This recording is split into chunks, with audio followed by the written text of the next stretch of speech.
button and turn it over to Joseph. So thanks again, Joseph, for doing this, Yeah. and we look forward to hearing about it. All right. Thank you all for coming today and for your interest in the AREC system. As Matthew said, I'm Joseph Oakes. I'm the superintendent here at East Virginia AREC. I've been here for almost 7 years now. And this picture you see here on the main screen just kind of encompasses a lot of what we do. You see two combines out here harvesting wheat yield plots. Then in the background, you see soybean breeding trials as well. And we'll get in it and discuss that more as we go through the talk here. But anyway, the Eastern Virginia AREC has been serving the Commonwealth since 1912, actually. The center was first located about an hour south of here in Williamsburg, and the focuses was primarily on forage crops. I was able to find some old pictures a few years ago from when the station I was in Williamsburg. You see these guys on the top right and the bottom there, who looks like they're cutting some forage plots there and weighing those. This top left picture is actually a stationary thresher, which we, believe it or not, still have one around here that looks exactly like that, which is used from time to time actually. But anyway, so this, kind of shows how this type of work was done back when the station was first started. Next picture, a group of pictures I found was a field day in Williamsburg, Virginia. See, everyone was in coat and ties and hats out walking through the field. You see some small single row plots down in the bottom right hand corner. So anyway, in 1950, the station moved to its current location here in Warsaw. And this was the superintendent when the station moved here in 1950, Dr. Houston Camper. And when the station moved here, there was very little. They cleared the land and cut roads and made field blocks for research plots and things of that nature. And at that point, the focus of the station shifted from forage crops to grain crops, primarily soybeans and wheat. So, and that's more or less what our focus is on now: soybean breeding, small grain breeding, soybean and small grain agronomy as well. So this kind of brings us up to current day. You look in this bottom right photo, you see where we're located. We're located on a strip of land called the Northern Neck, which is between the Rappahannock and the Potomac rivers, and then those two rivers flow into the Chesapeake Bay. We're only about 50 miles from Richmond, so less than an hour away, and then we're about 2 hours south of Washington, D.C. As we have this slide that hasn't been updated, but right now we have about 250 acres of cropland that's split into a 3-year rotation. But each year we have approximately 50 acres each of small grain breeding trials and soybean breeding trials. We work very closely with Dr. Nicholas San Antonio, who you'll hear from later. He is the small grains breeder, and Dr. Bozane, the soybean breeder. They are both located on the main campus, but their primary field testing locations are here at the center. So this is just showing some pictures. Each year we have a small grains field day. This is this past May. Dr. San Antonio here presenting some of his wheat lines that you see here. That's a very well attended field day each year. Have a lot of interest from industry to show up for that event. For a few days around that event, actually, you'll have seed company personnel, seed brokers, things of that nature. They'll come and look at lines they may be potentially interested in obtaining rights of and licensing once those are released by Virginia Tech. And then Nick will probably discuss more on that in his talk. This bottom left photo is showing wheat, small grains planting here this past fall. Top right picture showing spraying some soybean plots, and then the last few years we've been doing some drone work as well. what we offer, again, I said we've got about 250 acres of cropland. The majority of that is allocated to the breeding programs, but we are increasing the amount of agronomic research we're doing, especially on the soybean side, with a new soybean specialist being hired by Virginia Tech within the last year. We've done some work with other crops as well. We're on a USDA funded fava bean project right now, so we'll have a couple acres of that here this year as well. And we also each year we hold back a couple station blocks. If each year we have folks approach us and say, hey, can you put in a small test for this, for a plant pathology test or an entomology test or something like that. So each year, if you're interested, we do hold a few small blocks back for work like that. So if that's something that appeals to you and you need a location to do some field work, by all means, you can reach out to me regarding that. If we have ample amount of time, we can normally make that work. And so in the last 6 or 7 years, we've completely upgraded most of our equipment, and I'll show that more in a couple other slides. But we now have an RTK GPS tower, which connects to most of our tractors for precision planting and spraying. We also have an automated combine with scales and computers on it as well, and I'll show you a picture of that in a second. This photo here shows our staff and myself with the provost, who actually came yesterday. And this is one of the few recent photos I could find that showed everyone on it. But there's my staff or myself, and then 3 staff members. We do have an open position right now for a research associate faculty position that we hope to be filling in the next couple weeks. But anyway, we got Mark, who's the first one next to me. He's primarily field technician. He's been here for approximately 30 years. He can do about anything here. He does a great job in the field. The person in the center is Austin. He's our admin and field support specialist. At most of the smaller ARECs, you have a person in that role split, half field work, half admin work. And then on the far right is Chandler. He's been with us full-time about a year and a half, but he's worked with us part-time for about 4 or 5 years now. And he's one of our primary equipment operators now. So just to look at a little more overview of the center and what we run here. As I said, we're the Center for Field Research and Variety Development for small grain and soybean breeding programs.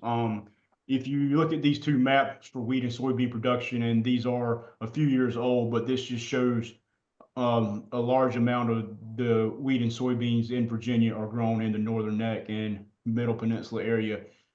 One thing to note about wheat is that acreage has drastically declined in the last 3 or 4 years, I'd say.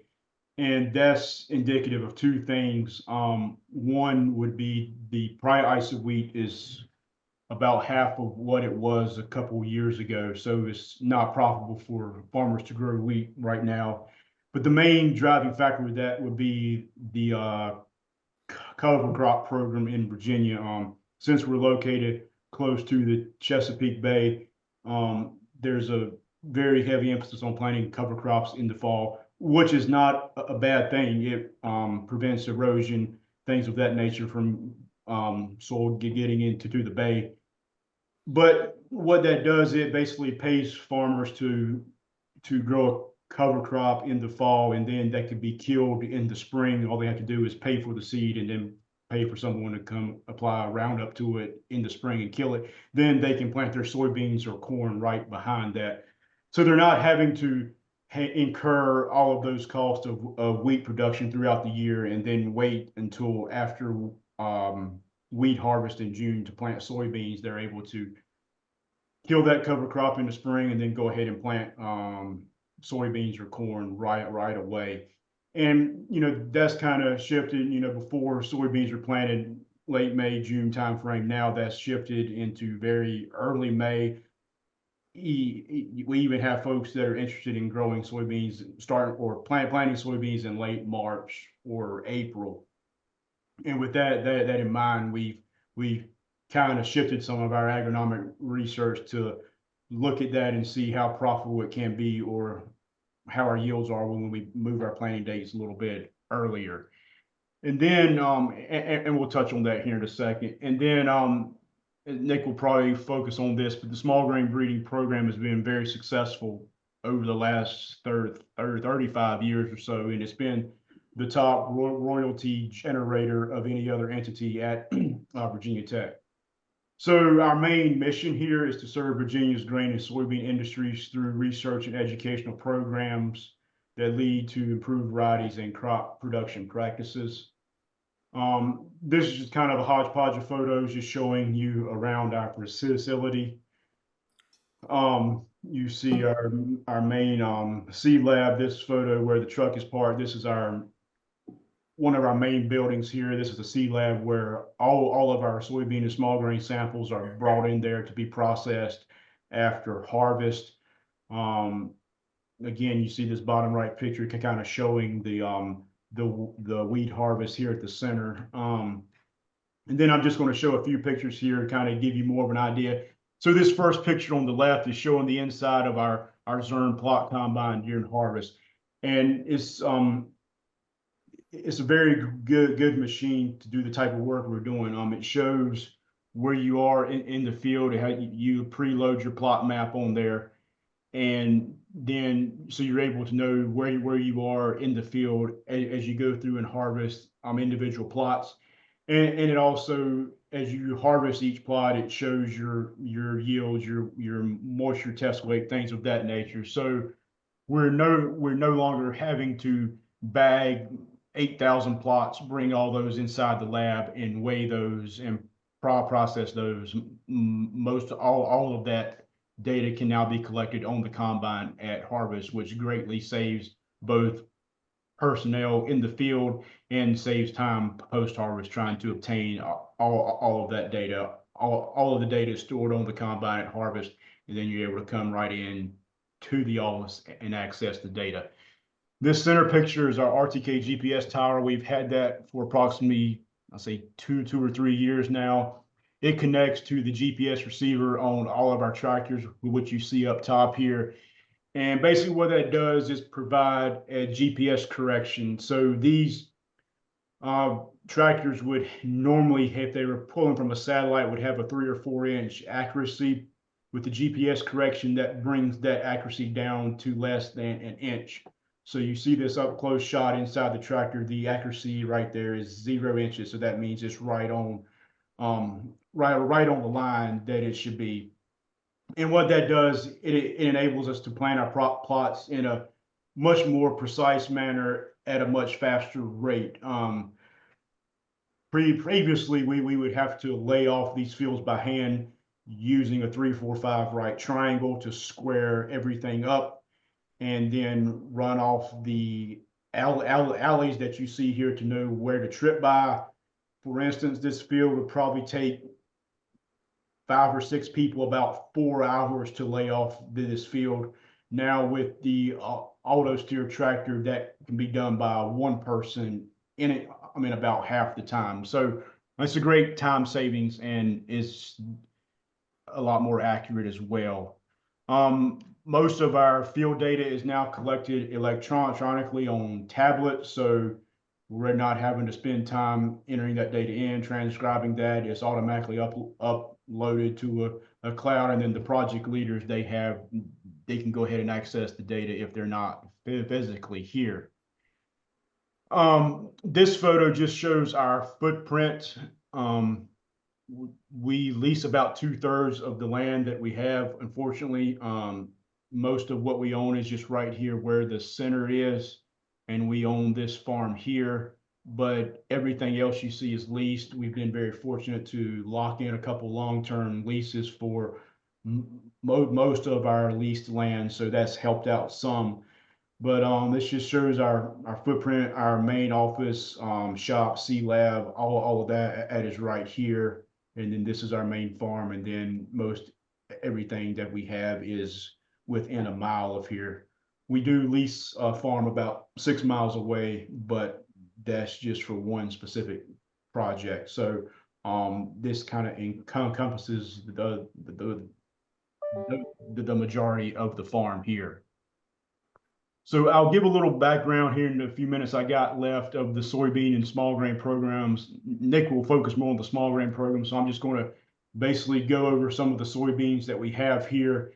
For the sake of time, I'll just bring out a couple things. One, we're working with the new soybean specialist, as I said, to look at earlier planting. We've got a very large study here this year with 3 or 4 different planting dates, about 5 different maturity groups, and about 5 or 6 different seeding rates, trying to look at that earlier planting in the spring after farmers kill their cover crop, and how soon in the spring they can plant and still obtain good yields. Just quickly, the soybean breeding program. I'm gonna just pull a couple points from this. Their initial crosses were made in Blacksburg, and then their first couple generations are grown in Puerto Rico.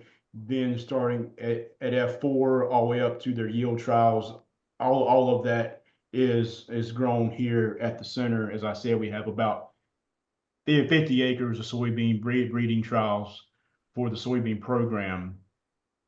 This shows some of the cultivars that the soybean program has released over the past 7 years.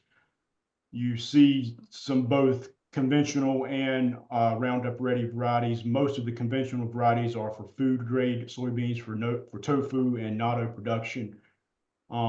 They are focusing more on Roundup Ready and Extend Flex. I'm in list varieties now because over 95% of commercial soybeans grown are Roundup Ready.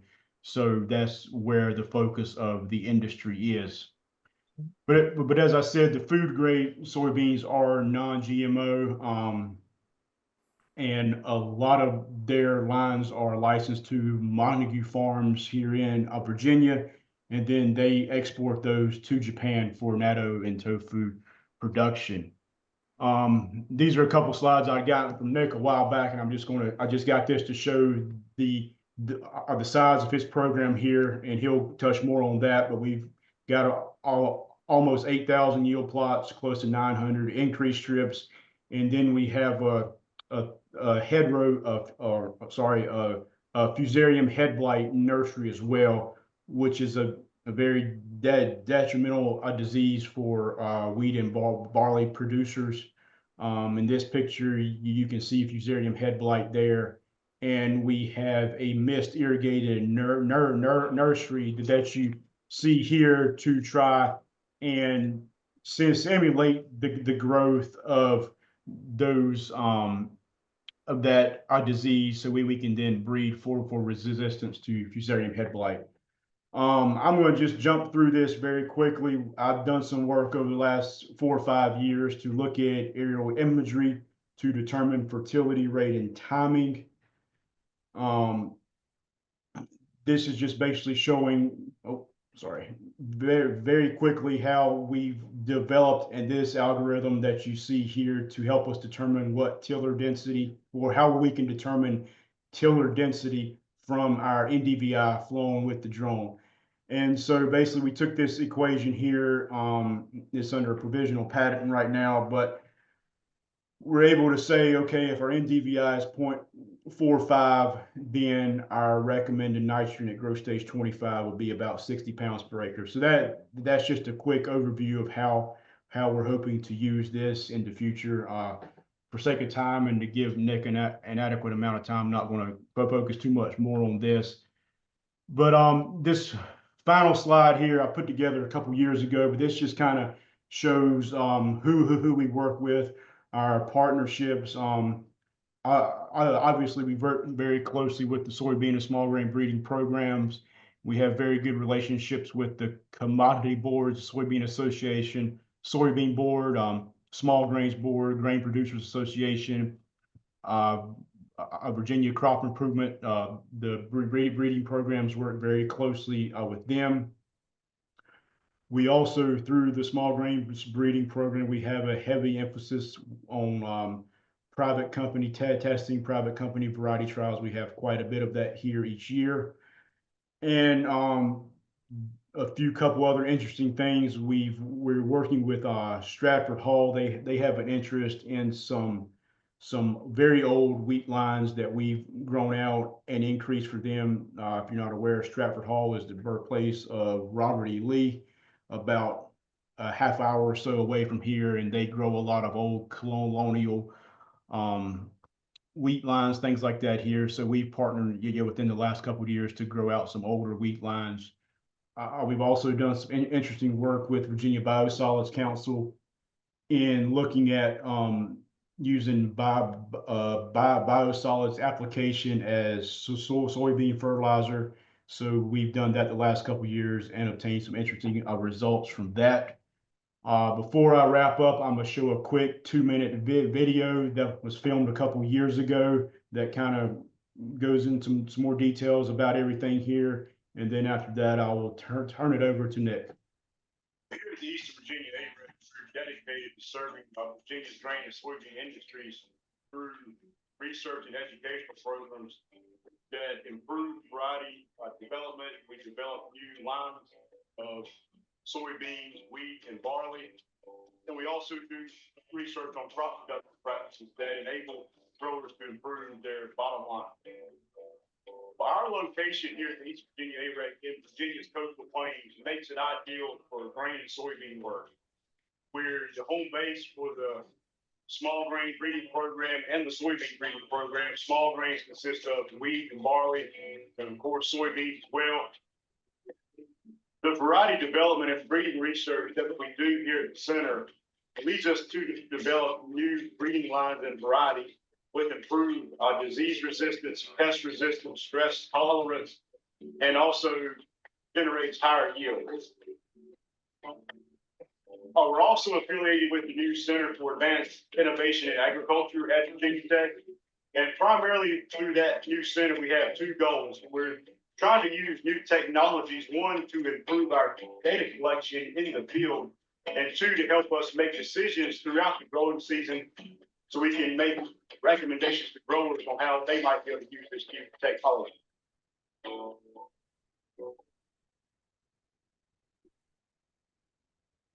Our vision for East Virginia AREC is to have a center that is recognized for its excellence in variety development, breeding of new varieties, and a dissemination of critical information to our growers and stakeholders in the area.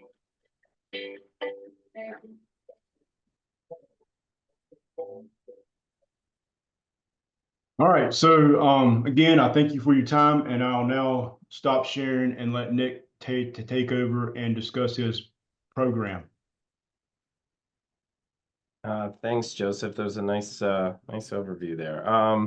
So I adapted this talk from a talk I gave at University of Maryland recently, which was an hour talk, and so I had to cut quite a bit out of it. Hopefully I don't go over time here. So anyway, you guys have seen this field before already, which is good. This was 2022. I'll actually get into a little bit of what happened in this field a little later. So yeah, obviously want to start by thanking the folks at the AREC. They help us a lot, manage these trials and really key to our program being successful. I'm also going to go ahead and thank my folks as well. Just to say that, oftentimes we wait to the end to do these things, but I'd like to do this now. So the work I'm going to show today couldn't be possible without the people here. We have had some changes. Wincy Brooks retired in 2023. He's still around, but he's been spending more time in Sweden with his son. Felipe Sabagin was a postdoc with us. He recently took a job. He's now assistant professor for small grains breeding at Utah State. Frank just finished his master's working with some barley. Demetrius just finished his master's. Son is a PhD student with us. Jenna's now working with Mike Flessner as a master's student. She was an undergrad with us. Amelia Loeb is now did a master's with us, doing a PhD at NCSU. And then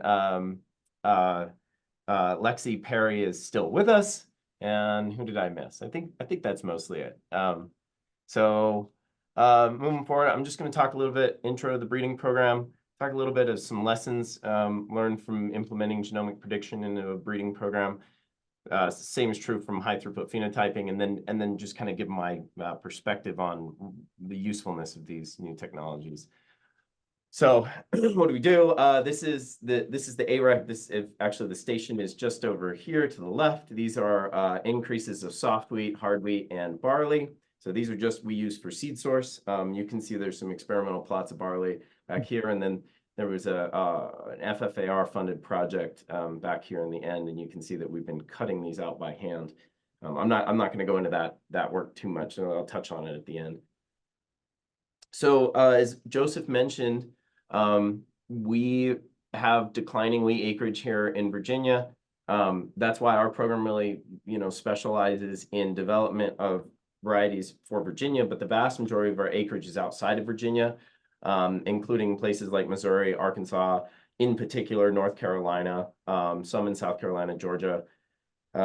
We also do have lines that will move north into, Illinois, Ohio, those regions, although we have, less acreage there. I really don't like these USDA maps because it's kind of suggesting there's no wheat production in New York or Pennsylvania or Georgia or South Carolina, and that's not true. They're just not reporting for whatever reason.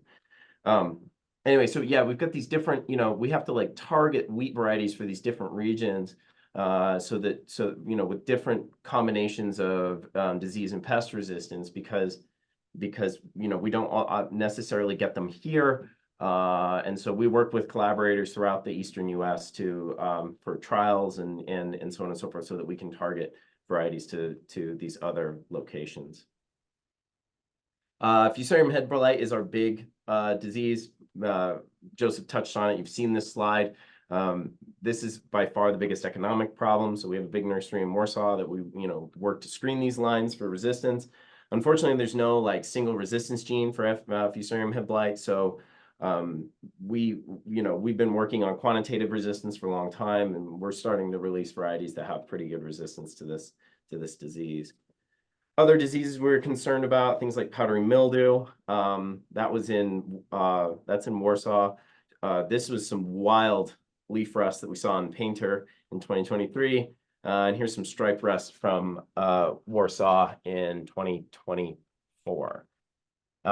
Actually, in 2023, I also saw a little bit of stem rust, which is very unusual, but this was in some pretty late planted material. So those are things that we're actively working on. They're problems within our main breeding stations, but we also work on problems that we think are going to happen in the future. For example, Hessian fly, not really an issue in Virginia, although sometimes the southeast area kind of near Suffolk can have some Hessian fly problems. Hessian fly is a real problem. It gets into the tiller, it lays eggs into the developing tillers, and then they eat that away, and you get, the middle shot is of a plot that has really bad Hessian fly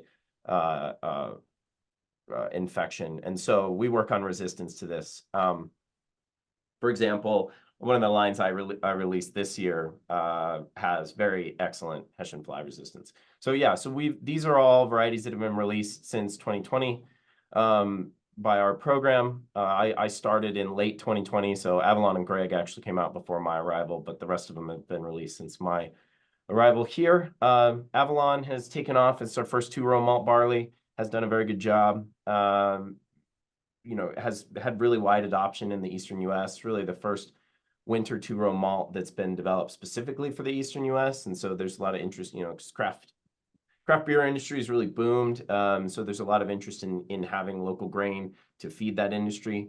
We also developed, hard wheat varieties. Phoenix 29 was released in 2022, and that's for bread wheats, right? So they have higher protein levels and higher gluten strength. But the vast majority of what we develop is soft red winter wheat, and those are soft reds are used for things like cakes, cookies, crackers, things where you don't need that really high protein strength. Pittman was a public variety we released in 2023, and then but most of the varieties that we release of soft red wheat are licensed to private companies. Breeding cycle is long, so this whole process takes a long time. I think Joseph kind of showed that for soybeans. And we do every stage of this breed. This is like kind of a standard traditional breeding program set up here. It's, I don't know, it takes 10, 12 years to go from a cross to a variety. We do every single stage of this every year. So we have all of these, from populations to head rows. Joseph, you have a typo on that. You said 2,500 head rows. Usually we're 25,000 to about 50,000, depending upon the year. So we rerun a lot of those. And then, and so we can kind of select for these high heritability traits like height, maturity, disease in early years. And then we have to select for things like yield and grain quality in later generations, because you need a lot more seed, larger plots to do that kind of thing, more locations. Okay, so this is a long process. What I want to do is so I got here and my goal was to bring in some of these new technologies like genomics and phenomics as a way to increase our efficacy of decision making so that we could accelerate this line development. And, so that information is then used for a few different types of decisions, mostly which lines to advance at all of those stages, which lines do we select as parents, and then which parents should we mate together. And so we're using genomic information to do all that. I'll give you just a brief overview of that here in a minute. But the problem is that this stuff is all like, real big information sizes. And so there's a lot of processing that has to happen. And there is a lot of work on the back end. You have to really have these foundational capacities to deal with this information and turn it over in a short amount of time, right? So we harvest here in the summer, and then we have to plant again in the fall. There's about 3 to 4 months in here where we have to, get all of our selections made, all of the seed cleaned, all of the experimental trials designed, the seed packaged, and get ready for planting. And that really means that if we're going to use these sources of information, we have to have those foundational capacities to do that. So we've largely implemented this. I mean, I'm pretty happy with the progress we've made in the 4 years I've been here. We've built, software to build integrated digital field maps that have really gotten, integrated into the program in a way where the field map is actually driving all of these other things. It makes all of the stakes. It makes the planting envelopes. It does, it's upload, it makes all of the files that we need to upload to our combine. And so all of this stuff is automated now. And that's really just changed a lot of, time that people were spending. It also reduces error significantly because it's automated. It doesn't have a human copying and pasting from one spreadsheet to another. As Joseph mentioned, we've gone to all digital data collection using handhelds, phones mostly, to be honest. And then as well as, collecting data in real time on the combine, using like a Harvest Master, which is a grain gauge. We now have a breeding database where we're kind of uploading all this. So suppose having 6,000 Excel files floating around, we have a database that holds all this information, and we have data pipelines that are built to take all of that raw data from all of these different platforms, from phones, from scales, from whatever, and compile that all together and produce summaries, so statistical analyses from those. And because we have, I don't know, we run over 100 trials every year. And so, doing those one by one takes a long time, but this stuff is all automated, does a lot of the QC. These are what our field maps look like. Like I said, this allows us to kind of automate a lot of things. It has all of the metadata is embedded within the map. So this is kind of the basis on which the whole program is built in terms of information. How do you keep track of where, where things were, where that information belongs, right? Like what plot it belongs to. So that's how this is all done. And that's really let us do things like this. So here's my student, Amelia. This is 2022. We had really bad powdery mildew that year. And she's scoring each one of these plots for mildew. And so each one of these is a different line. And right, so she's recording that on the phone. We then upload it to the database. And then on the same day, we can do something like this, where we run a genome-wide scan to look for loci in the genome that are associated with powdery mildew resistance. And you can see that we get, we've got, some of these several hits. Most of these are already known, but they're nice sanity checks. Like, oh, yep, look, we know that we have these genes floating around in our germplasm, and this is the Y chromosome on 1A, and these are known powdery mildew resistance genes on 7A, 7B, and 7D. So these are nice. This used to be an entire PhD project. We can now do this in an afternoon. So, putting all of this together, right? So we take all of this information from the combine, information from these phones. We have data pipelines that basically can analyze 150,000 field data points for over 100 trials in less than a minute, and do all the quality control as well. We also built bioinformatic pipelines, right? So we had to, so every year now, all of the, every single one of these, in every single one of these plots is, derived from an individual breeding line. Every single breeding line that is in a yield plot now gets genotyped with genome-wide markers. And so, we had to have the ability to do that. So we usually do about 2,000 new lines every year. And so now we're up to about 6,500 breeding lines in wheat and about 2,000 in barley. And that gives us genome-wide information to do things like genomic prediction. So I'll talk a little bit about using genomic information for selection. Basically, I'll start with predicting parent breeding values and then predicting mate pairs. If this will go, here we go. So how do you predict family merit? Well, effectively what we do is we estimate an effect for every marker in the genome, for all 16,000 markers or whatever you have. We estimate a quantitative effect for that marker for a bunch of different traits, right? So in this case, I think we had about 13, had about 164,000 phenotypes for about 5,000 lines and about 10,000 markers. And that was represented, across about 41,000 plots, right? So you build this big model, you can estimate all of the, the marker effects. We typically actually do this in a GBLUP kind of a context where we are using the marker information to estimate genetic relationships between individuals, but then we can back solve to get marker effects. Let's see. So then what we can do is we can actually make crosses in silico on the computer, right? If we have the genotype of the parents, we can put those together, and then we can estimate the effect, the whole genome effect, which is basically the sum of all of the marker effects for that individual, for a bunch of different traits, right? So now we, if maybe I select 200 parents, I can then predict all of the possible pairs that I might, make between those parents.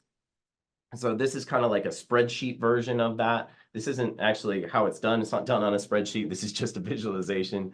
So I have, a female parent, a male parent, and I get a prediction for a bunch of different traits. Because we have all of these different traits, we use a selection index as a way to kind of rank them. And then I have a whole bunch of single genes that I'm also keeping track of, things like FHB1, leaf rust resistance genes, so on and so forth. But the really question is, like, does any of this actually work? And so I've been doing this for a few years now, and now I finally have some data to do this, right? So you make the cross, well, you got to grow out the F1, and then you really can't get any data until the F2. So these are based on F2 families. We had about 500 F2 families that were evaluated in standard yield plots in 2023 across 2 locations. And so we estimated, basically this plot is showing the predicted family performance when we made the cross and the estimated family performance from the field 2 years later. And so I was really quite happy with this. 0.64 I thought was pretty good for a correlation. I was very excited about that. And it works pretty well for other traits. So this is grain yield I'm showing here, but we have test weight, heading date, height, all in that 0.7 to 0.8 range. So this is great. This validates that, we can predict these mate pairs between our parents. I want to talk a little bit about some work that Sun Frias has done. She's a PhD student in our team, using some drone information and trying to use drones and sparse testing as a way to increase the number of environments for sampling at earlier stages. So one of the things we want to do is we want to know what varieties will do good in different environments. I'm showing about 10 different plots here, and they all look very different, right? Or at least they look different to me. They might just look like wheat to you. But what we want to know is, how do we target, varieties to different environments, right? Do I send this one to Illinois, or do I send this one to Georgia? And so most of these are Virginia locations, right? So Blacksburg, Orange, one of them is in Illinois. But these are actually this is just two different lines. So all of the ones on the top are one line, all of the ones on the bottom are one line. And you can see that they look really different depending upon where they are. And so, in a lot of ways, the locations have more, the two different lines look more similar in the same location than you have the same line looking similar across locations.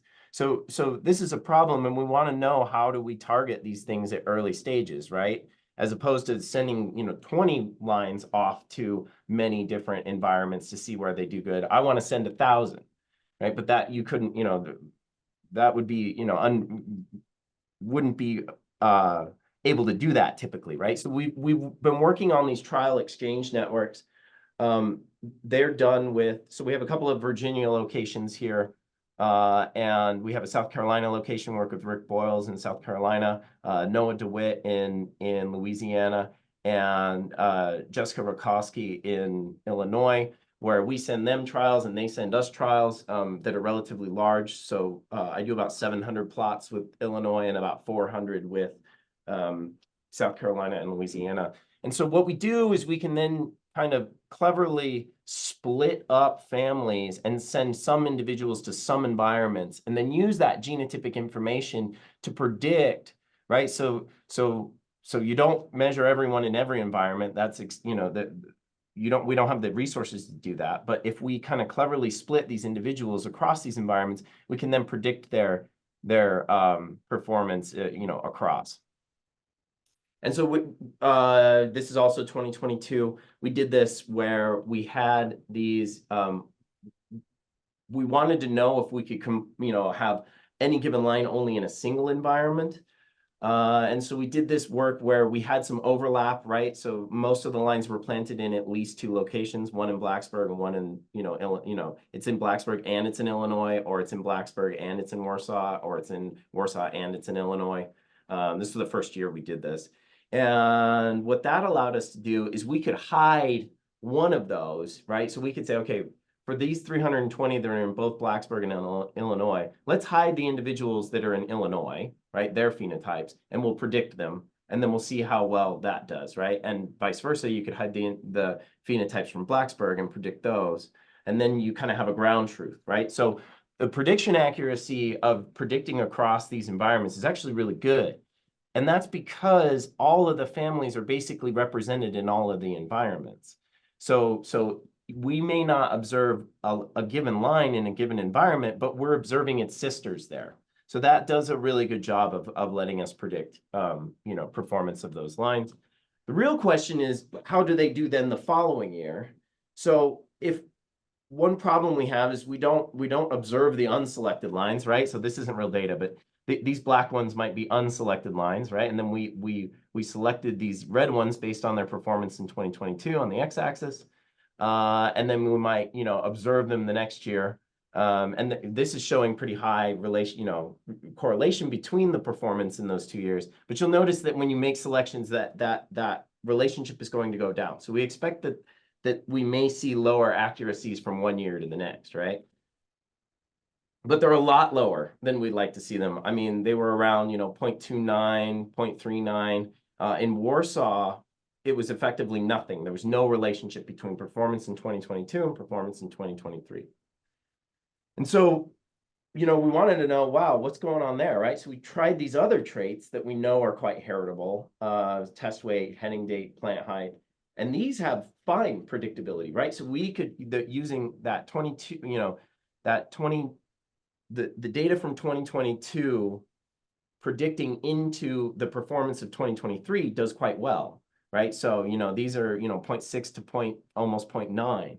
So what's going on with yield, right? We don't really know what's going on there. And what the answer was is that there was a disease in Warsaw that year that was really, so I showed Amelia scoring powdery mildew a little earlier. That's actually what was going on here. So this is a plot of the mildew scores that we had, and then the grain yield we obtained from those individuals. And you can see that effectively what was going on here is that grain yield was just a function of how resistant you were to this disease that we got that year.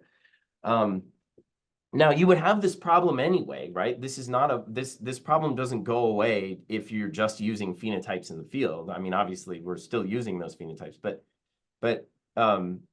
it's just that you can have this low relationship from year to year in performance just because you have different stresses in that year, right? And so she really kind of found this out by first looking for loci that were having an effect on NDVI. So, she does a GWAS for NDVI and she finds a few hits and she says, oh, that's interesting. And I said, all right, well, why don't you do the same for yield, right? And so she does it for yield and she sees that, there's some overlap there, right? So there's a couple of these peaks are also showing up for yield, which is odd. You usually don't have high effects for something like yield. But then it just turned out that these were just mildew resistant loci, and then what she was really what the drone is really seeing is just response to disease. So I mean, and I didn't have time to go into this in as much detail, but it's important that we think about what are we actually seeing? You really need the boots on the ground to determine what these drones are seeing, and so. We've worked with this stuff a lot, and I have some thoughts on it. I'll touch on at the end here, and then I just don't know how useful they are, and I'll explain. One of the other things we've been working on is looking at using drone information to model growth and development through time. So this is Dr. Sabajin. He's recently just took a job as assistant professor at Utah State as a small grain breeder there. But while he was here, he was working on using drone imagery to model growth and development through time, right? So here, we're flying. So this is when they were planted, and here's when they're harvested. And so we tried to fly them throughout the entire growing season, and that lets us start to look at right. So these might, you might fit a curve for that NDVI through time, and then you can integrate across that curve, and that gives you kind of a total, so NDVI is a proxy for kind of instantaneous photosynthesis. And then you integrate across that curve and you can kind of get a growing season wide value for total photosynthesis over that time period. And so we had this experiment where we did this, and you can ignore this. We did some ground truthing that was really awful work, and I'm not going to go into. But we had about 600 lines across about 6 environments, and that really let us look at changes of lines across environments. We had this G by E effect, as well as how plastic lines were versus how stable they are in their growth and development patterns. And so then we can fit these curves using random regression models. Basically, you treat these, the growth curve as a function. So then you're estimating genetic parameters for that function for every line. Okay, so and that's all done in a single model fit. And those parameters then have a covariance that is related to the genetic covariance of the individuals that we estimate from marker information. So you get this kind of cumulative growth through time, and we generally want to look at kind of a deviation from the kind of the average curve. And so what I'm showing you is the most extreme positive ones and the most extreme negative ones. So you can see there's kind of and when we fit the model, we actually fit it more like in this flattened mode here, where we fit like a main effect for all of the lines, and then we are actually fitting a genotype deviation from that average effect of growth.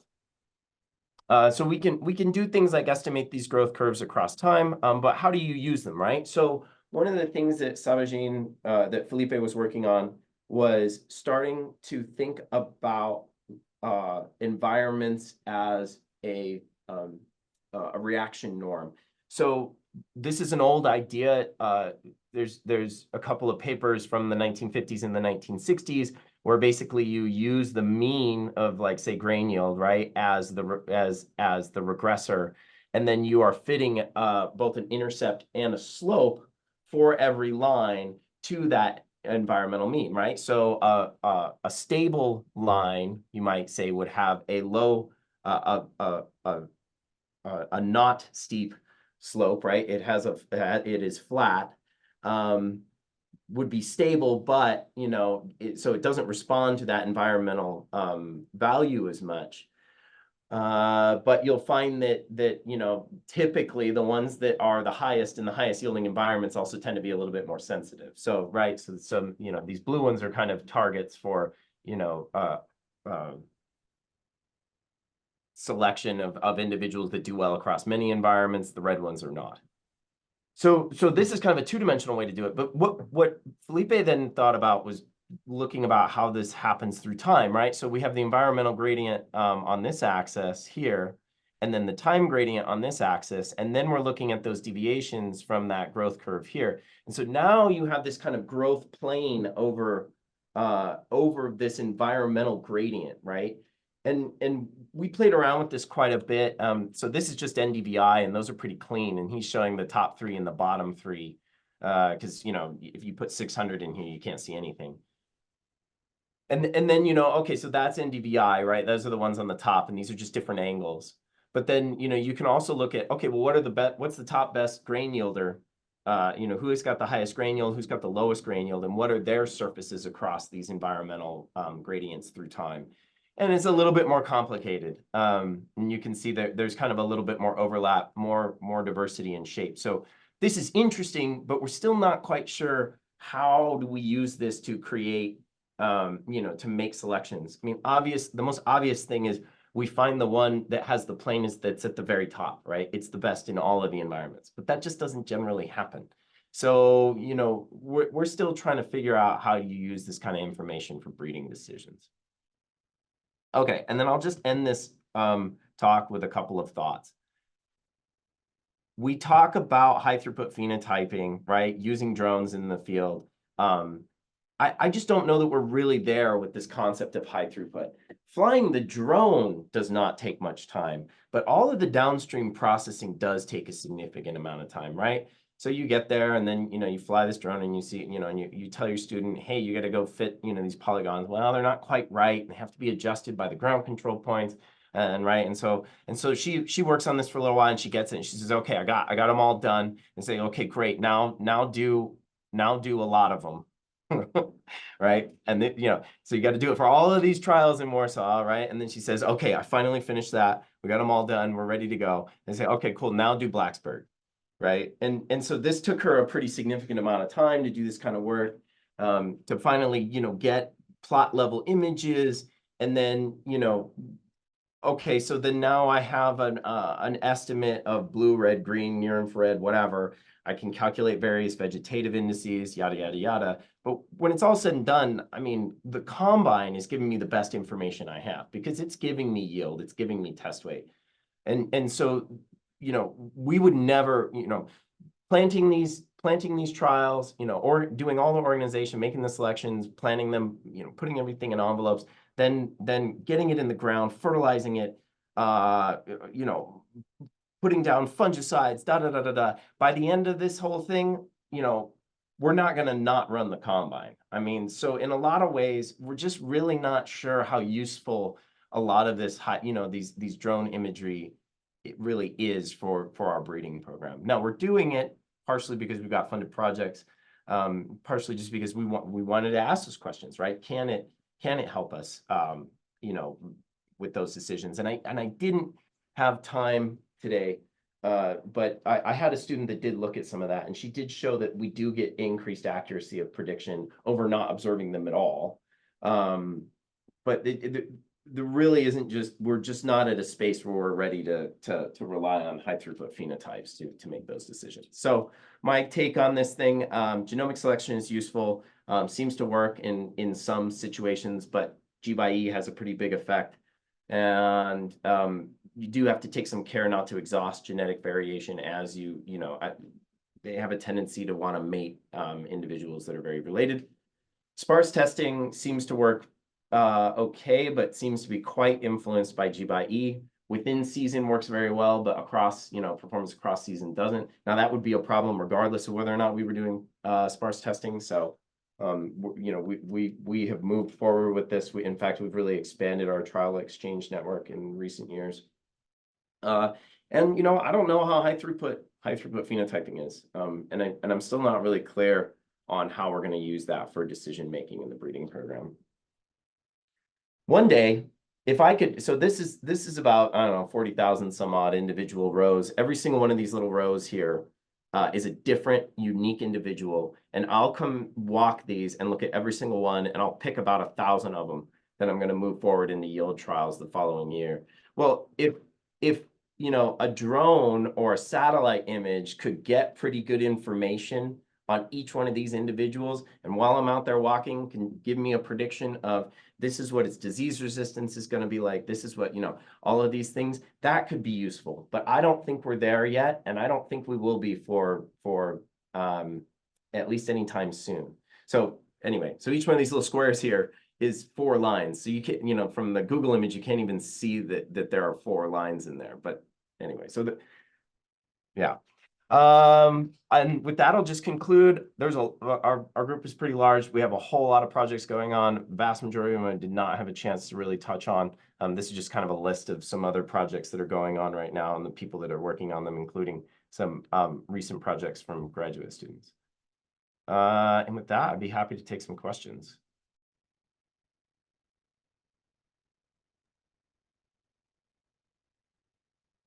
All right, thank you very much. So we do have some time for questions. I know some folks have to drop out for other meetings and such, but I'll start it off. So this one is for you, Nick. Yeah. So I'm a product of the wheat breeding program at Virginia Tech in the Stone Age. But it seems to me like it's becoming almost an industrial type process where there's less and less human input and more of this, and different people, technology or AI, machine learning, all these different things that are going into it. Where do you see breeding programs or agronomic breeding programs in 20 years? Yeah, that's a great question, Matt. I do want to emphasize there's a huge amount of human time in the field here, both by the folks at the AREC, as well as my folks. I mean, we spend an incredible amount of time physically looking at plants in the field and doing that. I mean, that really hasn't changed. What has changed is that we're relying on that information a little less than we maybe used to in the past. So, Carl used to do, advancement of populations was done purely based on visual. Now we're using genomic information to make those decisions, which means, I look at my field notes when I'm making, selections, and sometimes I have a field note that tells me something like, hey, this has this problem, don't select it. And even if it's at the top of the stack, I'll let it go, But I do think that what's going to happen in 20 years is that we will get to a point where people are going to be spending less and less time walking and taking field notes, and instead relying on hard data like genetic information, data from the combine, data from potentially drones or some other robotic thing, right? And that breeders will be able to make those decisions without spending, these huge amounts of time in the field. I think will happen. And I think that a lot of the programs will be forced to standardize, where you've got more or less the same number of plots every year. They're in the same place, and just get these things down to a well-oiled machine. Rex Bernardo is a very well-respected breeder who used to work with Monsanto and then has been a corn geneticist and breeder at University of Minnesota for a long time. And he argues that there is no science in breeding, and that it is very much a mechanical process of turning a crank. And how you do that, what information you're using to make those decisions may change through time. And the science part of it is how we determine what those new technologies are, how to use them, how to make those decisions better. But that once that's been figured out, actually doing the breeding program is just a crank. It's a machine.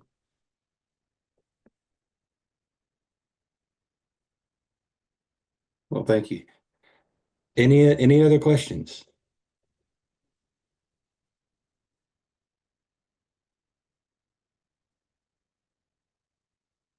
Then I'll ask another one, this time of Joseph. Yeah. So Joseph, what do you think the role of ARECs is in that 20-year vision?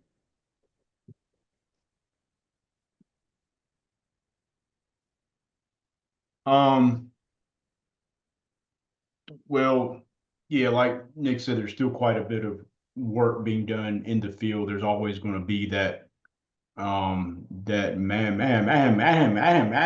management aspect throughout the growing season, from the planting to the spraying to the fertility. I mean, throughout the season, we probably make 4 to 5 applications between fungicide, we do 3 nitrogen applications, we do 1 to 2 herbicide applications. So you're looking at going over the field 4 or 5 times throughout the growing season.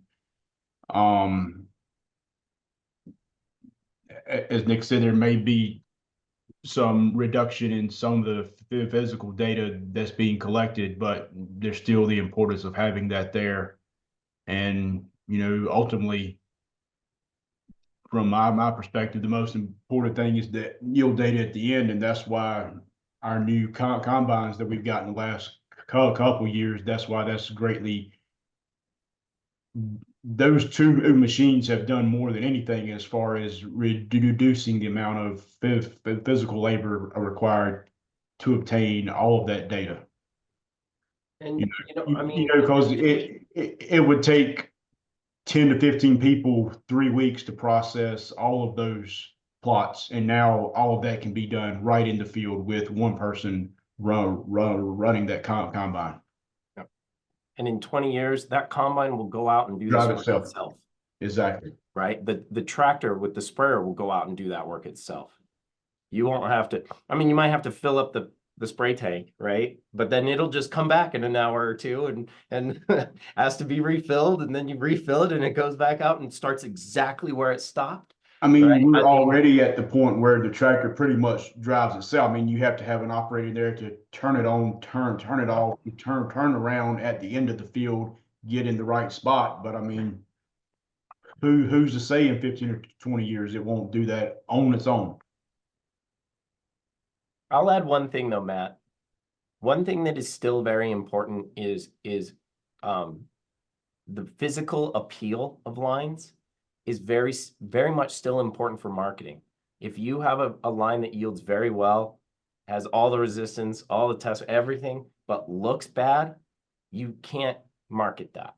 So, I mean, you might be able to if it's really better than everything, you might be able to, but I think that there's still this human aspect in the selling of the product. It's very much like a sports car, right? You're not going to buy a sports car based on a fact sheet that you look up online. You're going to buy a sports car. If you want to go buy a sports car, you're going to go down to the dealership and you want to get in it. You want to drive it. You want to know what it smells like. What does the door feel like when it closes? You know what I mean? And so there's still that thing that happens with selling of varieties, and I don't see that going anywhere anytime soon.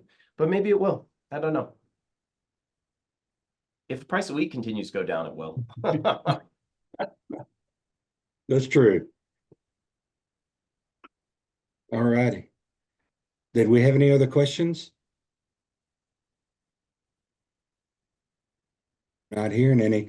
I do want to remind everyone that try to tackle upcoming events at the end of these seminars, and we do have one very important one coming up. It's not during October, but it is the 1st of November, would be the Southern Piedmont 50th anniversary. And so please look that up if you're interested in attending. Southern Piedmont is located in Blackstone, Virginia. So I believe I see some of the Southern Piedmont folks in the room there. I don't know if anybody wants to do a quick plug or not.